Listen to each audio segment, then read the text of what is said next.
what's going on, everybody? It's your boy, that Pens fan 412, and I'm coming back at you with another summer update to add to the list of things that the Penguins have been up to ever since the season has ended, and our anger has slowly gone away.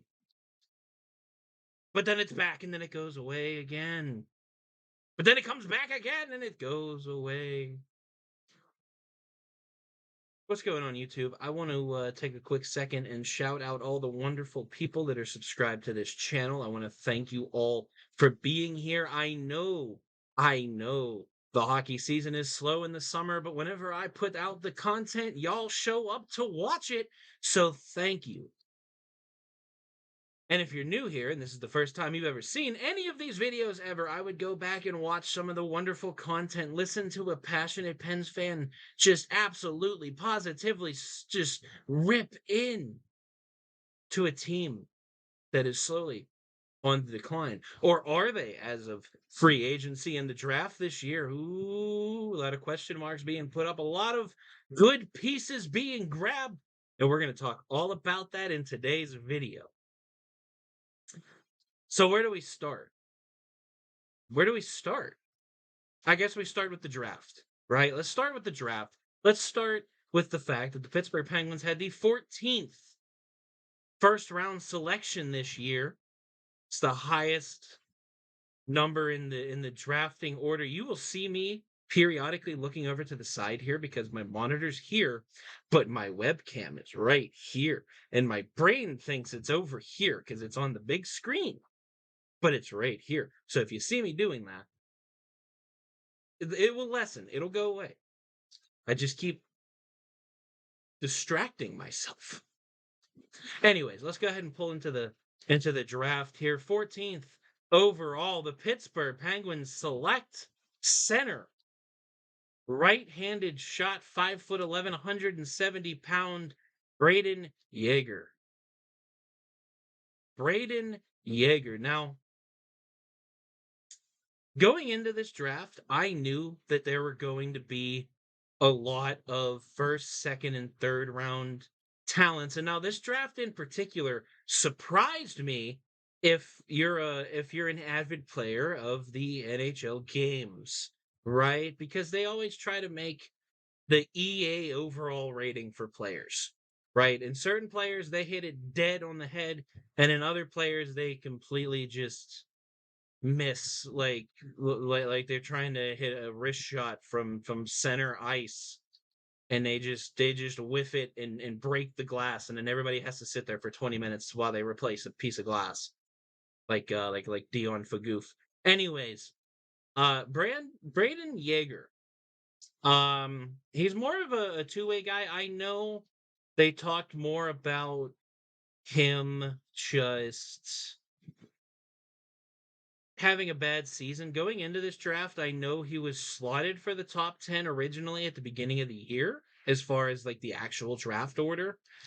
And then he fell off a bit, and people were very skeptical of signing or drafting him early on in the first round. But the Penguins just said, screw it, we're taking a chance on this guy.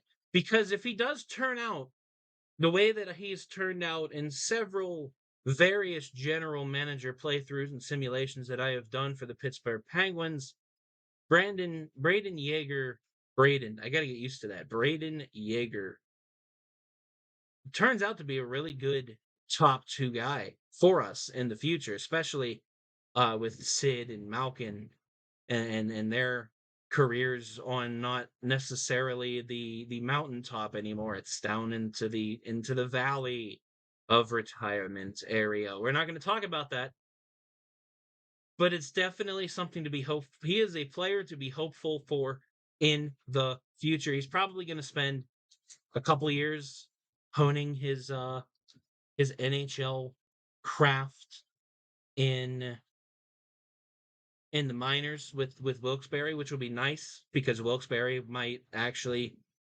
uh you know get back to some former glory that they had, which will be nice, especially with the rest of the draft picks we rounded up this year.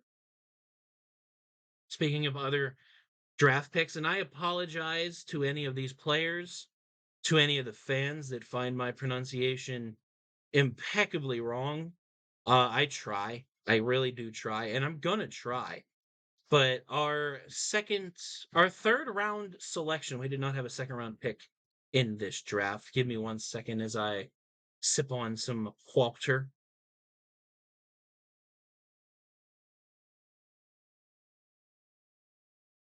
I had to I had to reach for my water there.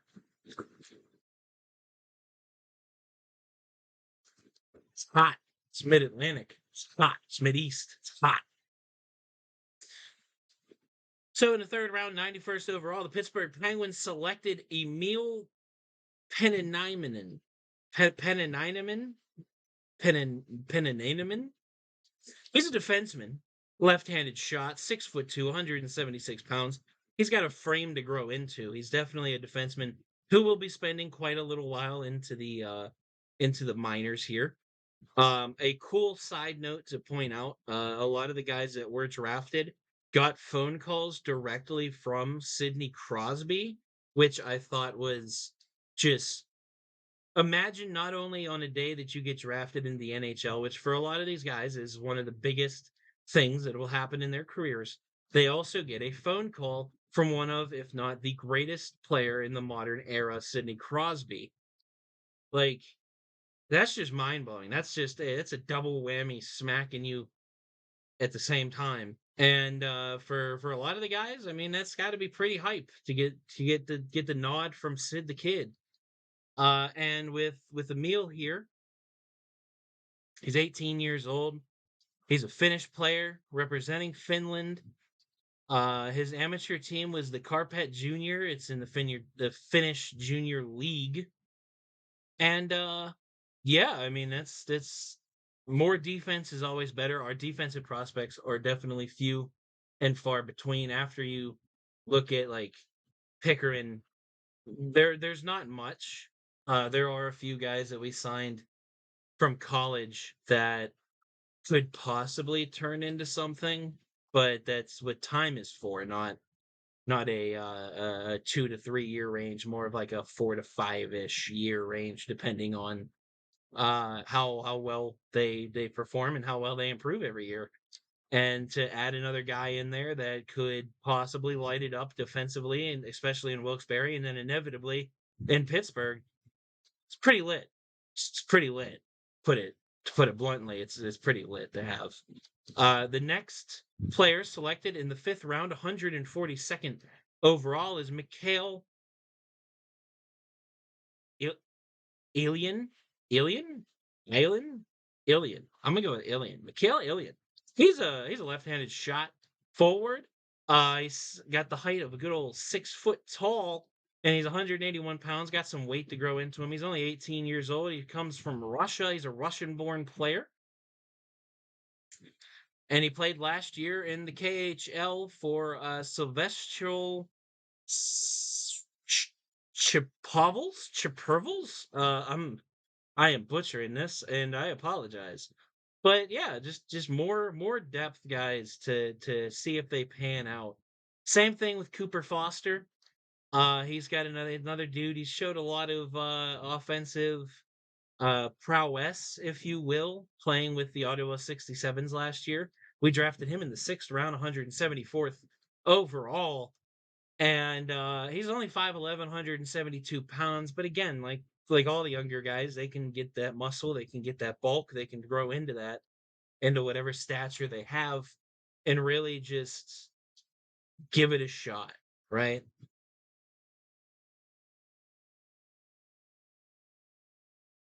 Um, so the Cooper Foster guy here, he's from Sault Marie, Ontario. He's a representative of Canada. Of course, I said, Ottawa 67s. Now, he's the kind of guy that has been playing mostly in the lower lineup. He's 18, but he's still slotted in the top nine, bottom six of the Ottawa 67s at 18. Um, just depth, future depth. There's definitely skill and just offensive production that's just not been reached yet. So definitely as a Pittsburgh fan, definitely as a hockey fan, definitely as a new fan of Cooper Foster here, Cooper Foster couldn't possibly turn into something of a gem if the cards are played right, and if this whole idea of young, faster talent is to be lived in the future of Pittsburgh. And here's the draft surprise. Here's the guy that you go, "Hey, we really got him that late in the draft. How bad of a season did he have last year?" Because this is a guy who is slotted for most of the year, as far as EA is concerned, as a high top six to elite potential offensive player and winger, and that is Emil Yarvatin. Now, this is a guy that I have drafted a lot in a lot of the different simulations I've done as a general manager in hockey video games. And I give him that nod of when I saw his name pop up as a seventh round pick by us, I was like, wait a minute, what? Really? Did he have that bad of a year? Now he's a little bit undersized, admittedly. He's only 5'10, only 168 pounds, but he's a very strong offensive player. He's a shoot the puck first, ask questions later kind of guy.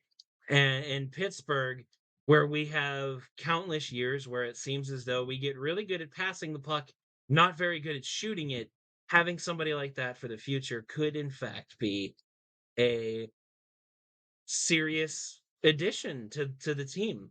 And especially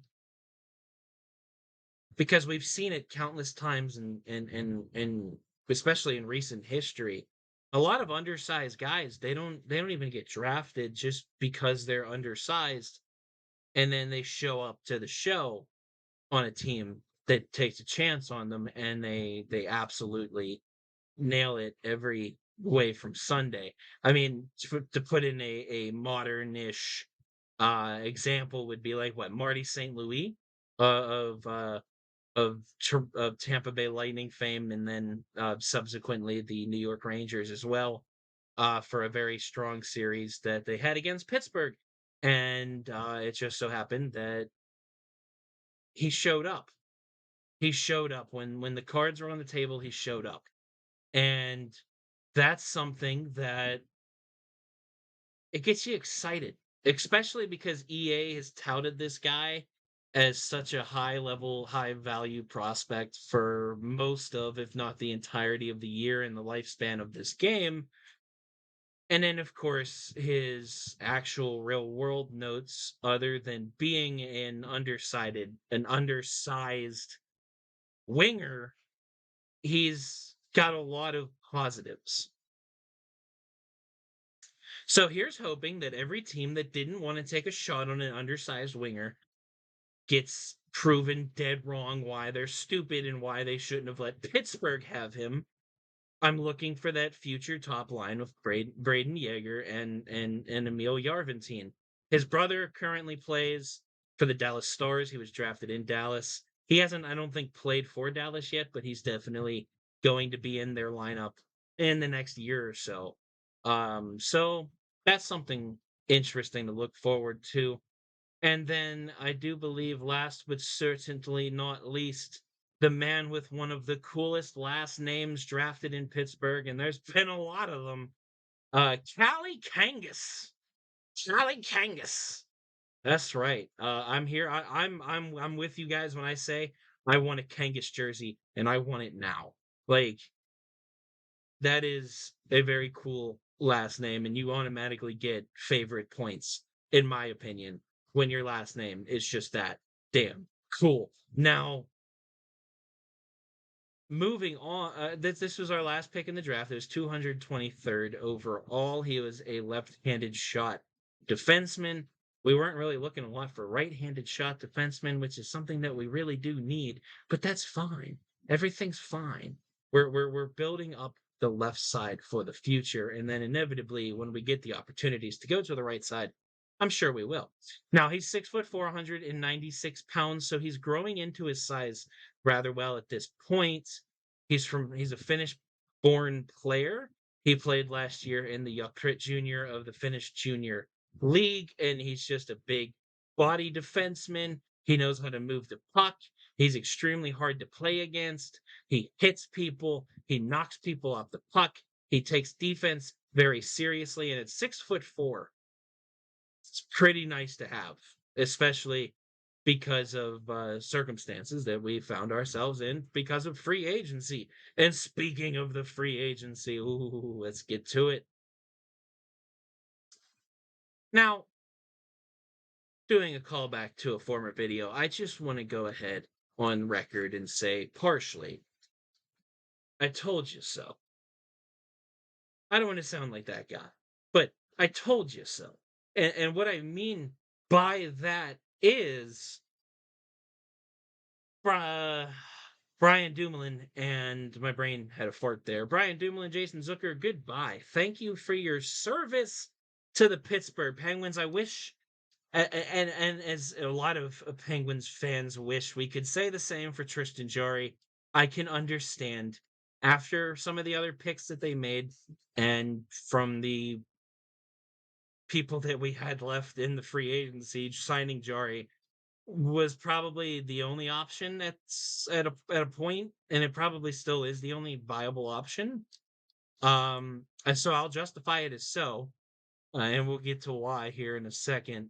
But let's go ahead and start it off here by saying that Jason Zucker had signed a 1-year deal with the Arizona Coyotes. Thank you, Zucker. Here's hoping that Arizona does something for you, or at the very least, you have a decent enough year to go to a playoff contending team at the trade deadline next year. I mean, you only signed a year, so that's probably the idea they have for you. Brian Dumoulin. I keep saying Brandon now. This is becoming a problem. Brian Dumoulin, Big Dumo,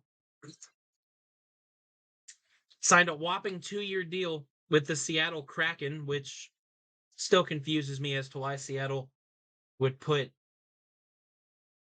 their cards on Dumoulin after he's openly said that he is completely happy with the amount of cups that he's won and that he's not really pushing for any more. He's comfortable. And Seattle being a team that they see it. They now they just witnessed Vegas win their first Stanley Cup in the first 5 years that they've been a team. Seattle's probably like, we could do that too. And I mean, getting Dumoulin, there's a lot of good experience there. There's also that nod of he's played with Alexiak. So you know what? Good for Seattle. Good for Dumoulin. Good for Seattle. Other than having to move to the other side of the country, that sucks. But what are you gonna do? Hockey's hockey. Sorry. Now we're going to go ahead and move into free agents here. We're going to go ahead and start off with the defensive free agents that we picked up thus far. And a guy that I think really will tote the line and respectfully take Dumoulin's spot if rookies are not to be picked up in impromptu manner to fill these roles. Ryan Graves, he played for the New Jersey Devils last year. He's 28 years old, coming out of his prime. Had a really good year in New Jersey. We saw them go to the Stanley Cup playoffs. Had a very good showing in those playoffs against the Rangers. I mean, that's a guy that I think is hungry. He's coming off of a very strong playoff run, a very strong season and showing for himself. And now he's going to get slotted into a team that is far, far beyond the experience of New Jersey when it comes to the playoffs. So if he can take the energy and the drive he has from playing in New Jersey and turn that into refined ability as a defenseman in a team that knows how to win, and he helps us win, Ryan Graves might actually be one of the saviors from the free agency.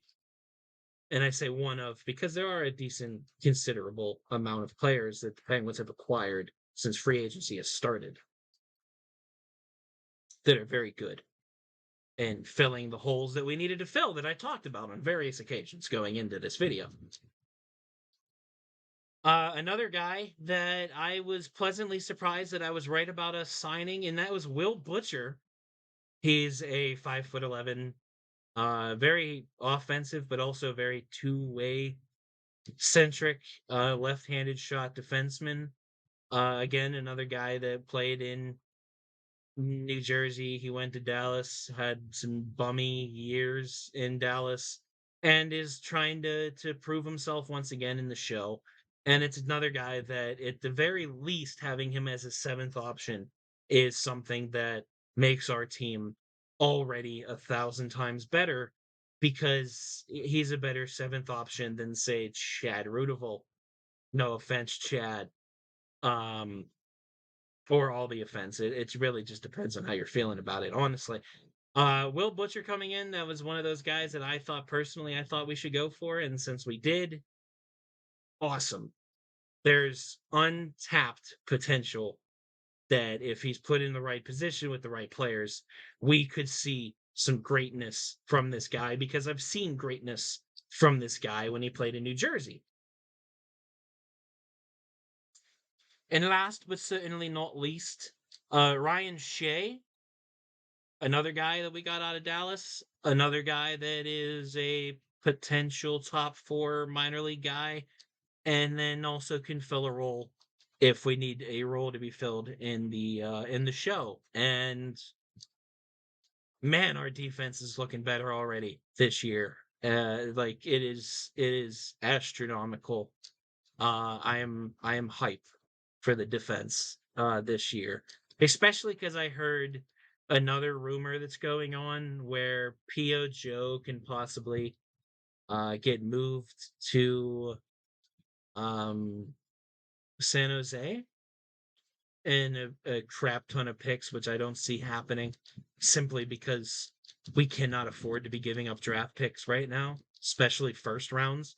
But there's a lot of people talking, and there's a lot of people in the hockey's interwebbing talking about Erik Karlsson coming to Pittsburgh. And we've been talking about this for years now, it seems. But now they're starting to actually put the assets together, and there's negotiations supposedly. So that could be something we see in the future. Imagine a 1-2 combo punch of Erik Karlsson and Chris Letang on your power play. Imagine that just in your regular offensive, defensive minded play. Like, there's potential here. And I'm not keen about giving up first round picks, but it just depends on how serious they are about winning another cup. It really, that's what it comes down to. Are we going for rebuild or are we going for cup? Right now, it seems we're going for cup. So we'll see. Now that the defensemen are out of the way, let's go ahead and bang into these forwards here real quick with some forechecking ability, simply because there are a considerable amount of them. And let's go ahead and start off with Nola Chari, a man that we picked up from Toronto, who Toronto picked up in the trade deadline last year. Now, Nola Chari, there's a lot of Toronto Maple Leaf centric players, and with Kyle Dubas in charge of the helm, that it makes sense because these are probably guys that he saw a lot in, but just it didn't work out in Toronto, so he wants to test the waters in Pittsburgh with a different team that has a different attitude, that has a different will to win. This could be like Dubas could build his dream team here in Pittsburgh, and it could actually work because for some reason Toronto just could never make it work. And Pittsburgh has this weird ability to just make things work. So, welcome to the squad. Nola Chari, another center coming to us hot from Colorado, from the Avalanche, a Stanley Cup champion, two-time Stanley Cup champion, Lars Eller. Now, this is a long time coming here. Pittsburgh has been talking about getting Lars Eller for years, and now we finally pulled the trigger. Jeff Carter still needs to be moved, but Eller is our third line center. As far as I'm concerned, that man needs to be slotted in the third line. He's still got every ability to be a third line guy. He could have been a top two guy in teams that didn't have top two guys. That's the kind of player we're getting at here. I mean, you look at some of the players he's played behind, guys like Nicholas Backstrom, guys like Evgeny Kuznetsov, guys like Nathan McKinnon, like, and now he's playing behind Sidney Crosby and Evgeny Malkin. So this is a guy that has proven on several occasions that being the third guy can be one of the most valuable roles in all of hockey, and he's proven himself in these roles. So to see him in Pittsburgh as a third line option, yes. Yes. Next up on the pecking order here, we're just going to go through the last center. And a recent pickup from the Pittsburgh Penguins, Vincent Hinostroza. Man, when we talked about building up the bottom six, did we mean we are building up the bottom six? It seems like Pittsburgh went out and got every conceivable bottom six player they possibly could to boost the bottom six with as much depth as physically possible. And Vinny Hinostroza is another example of that. Hinostroza is one of those guys that, for the better part of many a season, has been somewhat of a Penguin killer as far as just being able to score against us. So having him on our team, that's one less guy we have to worry about, right? Unless he scores on his own team. I just put that into motion. We all know it's going to happen now. We all know it's going to happen now. All right, now moving on to more forward depth here. Let's go ahead and talk about Matt Nieto. Another depth guy, another guy that could play in the top two lines if need be. Just depth, more depth. Guys that get like 20, 25, 30 points a year. We've picked all of them up. We've tried to collect all of them like they're Pokemon cards. Jonas or Jona Kopanen. This is a guy from Boston. He was a bottom six, very strong bottom six guy with the Boston Bruins. Another guy who was on a winning team that could show a lot of us something, the grit.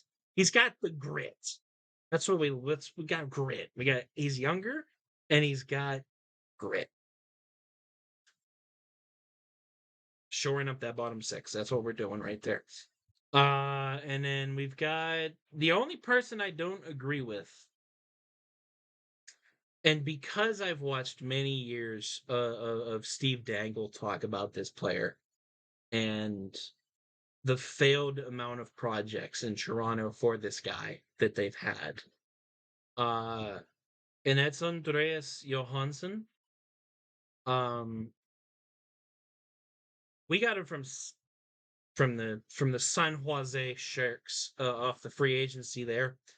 And he's one of those guys that I feel like Kyle Dubas just has like a personal friendship with, it seems. He spent entirely too long in Toronto for as poorly as he would perform anytime he was given a chance to. And I feel like Dubas is just giving him another shot. And honestly, if it works out for us, it works out for us because I've seen him play on top six minutes with guys like Austin Matthews and being really good, but I've also seen him play with guys like Austin Matthews and being absolutely dog water. So we'll see. We'll see. And welcome back the Russian tank himself, Radim Zahorna, the big man. First time I ever saw this dude was in a training camp right before the Pittsburgh Penguins won the Stanley Cup. It was the first year that Connor Sheary was in the Wilkes-Barre's training camp. and he was one of the two guys that me and my father personally were like, these guys are going to be something in Pittsburgh someday. Was Connor Sheary and Radim Sahora. Sheary because he was small, fast, and he could score. He could still do it. That's why Tampa signed him. There's still that potential there, right? He can still put the puck in the back of the net, and he's still faster than ever. And I'm sure they probably just got tired of him running circles around Victor Hedman, so they had to drag him in to Tampa. Like, we got to give Hedman a break, you know. And then you got Zahora, who's just this giant muscle of a guy. And he had some good looks in Toronto during injuries, and he showed that he's willing. He can do it. He can show up, and he's only 27. He's a big body dude. We were looking to fill depth in the bottom six, and at what 6 foot, what 9, 6'6" or 6'7" to 6'9" ish, like that fills a pretty big depth hole in the bottom six. Um, as long as he can keep the speed with it, you know what I mean. We don't want slow McGundy out there. That's not the game plan anymore. Now, last but certainly not least, let's go ahead and talk about goaltending situations. Tristan Jarry gets re-signed. Decent chunk of change, decent amount of years.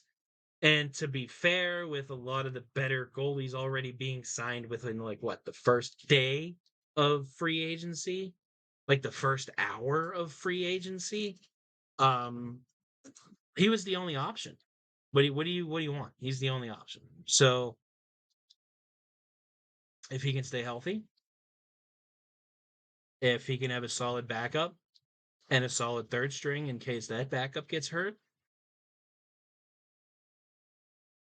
yeah, and then we go into that thinking, well, we need to get a solid backup because Casey DeSmith, while he's good in certain situations and certain amount of intervals, he's not a backup guy. He's not. He's not a second. He's the third, if anything, right? So what does Pittsburgh do? We go out and we get Alex Nedeljkovic. Alex Nedeljkovic is going to be the backup goaltender for the Pittsburgh Penguins next year. And now here's another guy that's been crowded in controversy, injuries, not showing up on the big game, this and that. But he's also had a lot of years where he's looked absolutely amazing for teams that had no reason to be as good as they were, like Detroit. He was there and he stood up against many of the stronger Eastern Conference teams while he was a member of the Carolina Hurricanes. We are not expecting him to be our first goaltender. We're expecting him to play second string, second fiddle. If he can stay healthy, if he can stay moderately on top of his game, he will make a difference. And it'll be a bigger difference than Casey DeSmith when inevitably Jarry goes down with an injury. And last but certainly not least was just a move to really shore up our minor league goaltending situation, considering we do have a lot of questionable injury provoking goaltenders now. Is Magnus Hellberg leading it to another Pittsburgh signs a guy with a really cool last name as a goaltender? We had Dustin Tokarski, who was signed by the Buffalo Sabres this offseason, unfortunately.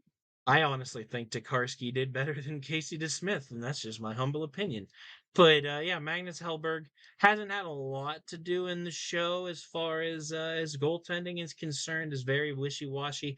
Is definitely not supposed to be a guy that we have playing for us in any serious games. He's more so there to help bolster the goaltending in Wilkes-Barre, right? So hats off to him. Hope he has a really good year in Wilkes-Barre, right? And God forbid he comes up to Pittsburgh and has to play in the show. Magnus Hellberg, it's your time to step up and summon that inner Patrick Wall, that inner Dominic Hasek. But we'll have that conversation if that time ever shows up, right? But hey, that's it. This has been That Pens Fan 412, and I want to thank you all for watching. If you like the video, give it a like. If you dislike the video, give it a dislike. I still expect honesty around here, folks. Happy summer, happy free agency, happy draft. Everything's going good. Looking forward to the first game of the preseason. Looking forward to seeing what the team can put together. Looking forward to see if there's anybody else we might sign. Yager. And yeah. Don't forget to like and subscribe, and I will catch you all in the future. Peace out, everybody.